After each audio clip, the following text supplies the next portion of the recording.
पीना ना बनहिले बाड़ू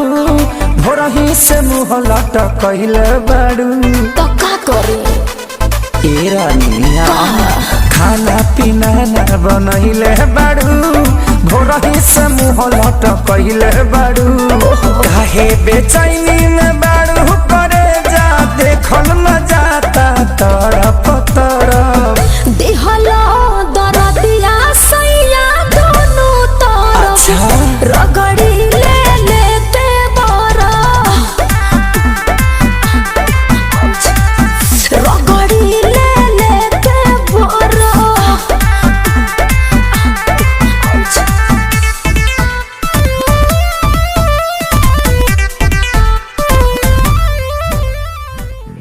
हाय फ्रेंड्स,